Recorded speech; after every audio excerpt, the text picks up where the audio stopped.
எனக்கு ரொம்ப பெரிய மகிழ்ச்சி. தமிழ் தாய் பாடலை அவர் கலைஞர் அவர்கள் இந்த நாட்டின் தேசிய கீதமாக ஆக்கினார். ஆனால் அதிலிருந்து ஒரே ஒரு வரியை எடுத்து விட்டார். போகட்டும் இவர்களோடு தினமும் அக்கப்போர் அடிக்க வேண்டாம் என்று.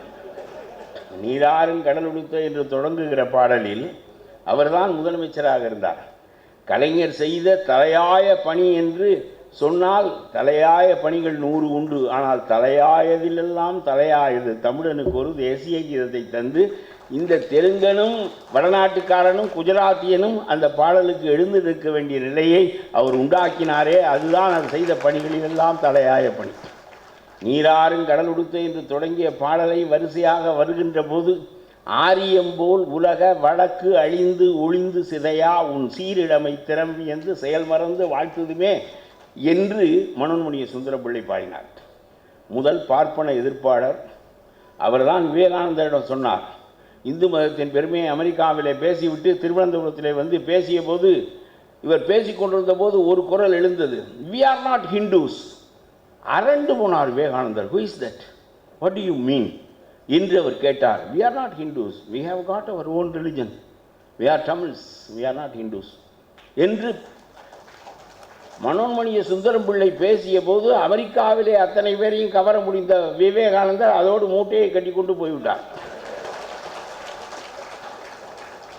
அந்த உணர்வு பின்னால் தொடர்ந்தது. அதுதான் ரொம்ப முக்கியமானது. மனோன்மணிய சுந்தரம்பிள்ளை அவ்வளவு பெரிய நாடக நூலே எழுதியிருக்க வேண்டாம். அந்த ஒரே ஒரு தேசிய கீதத்தை மட்டும் எழுதியதோடு நின்றிருந்தாலும் 2000 ஆண்டுகளுக்கு மனோன்மணிய சுந்தரம்பிள்ளை நிற்பார். என்ன வார்த்தை சொல்லுகிறான் பாருங்கள்.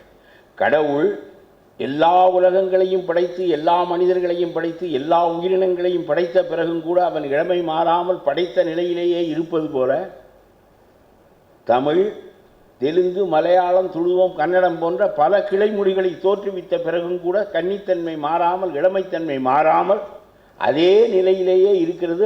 ஆரியம்போல் களைத்து கிளண்டு செத்து போய்விடவில்லை என்று சொல்கிறார். ஆரியம்போல் உலக வழக்கு அழிந்து இதை இவர்கள் கலைஞர் இருக்கட்டும் என்று சொல்லி கொஞ்சம் இவ்வளவு காரியம் செய்வதே பெருசு, இவர்கள் உள்ளதையும் கெடுத்து விட்டு போய்விடக்கூடாது என்று சொல்லி இன்னமும் அதிகார வர்க்கத்தில் அவர்கள் இருக்கிறார்கள், மற்ற நிலைகளில் இருக்கிறார்கள் என்பதற்காக அந்த ஒரு வரியை மட்டும் எடுத்து விட்டார். அதனால பாட்டு கொஞ்சம் தப்பும். எனக்கு அந்த இடம் வருகிற பூராவும் நினைச்சேன், ஐயோ கலைஞர் கடைசியாக இதையும் சேர்த்து விட்டு போயிருக்கலாமே, செத்து சுண்ணாம்பாகி வேறு நாட்டுக்காக தொலைந்திருப்பார்களே. ஆரிய பாஷா விரோதம் பூண்டு பேசுகிறேன் என்று நினைத்து விடலாகாது. அவர்கள் பேச வேண்டிய கருத்தை பாரதி எதற்கு பேசுகிறான், இந்த சுப்பிரமணியத்துக்கு வேறு வேலை இல்லையா என்று அவள் நினைப்பாளாம்.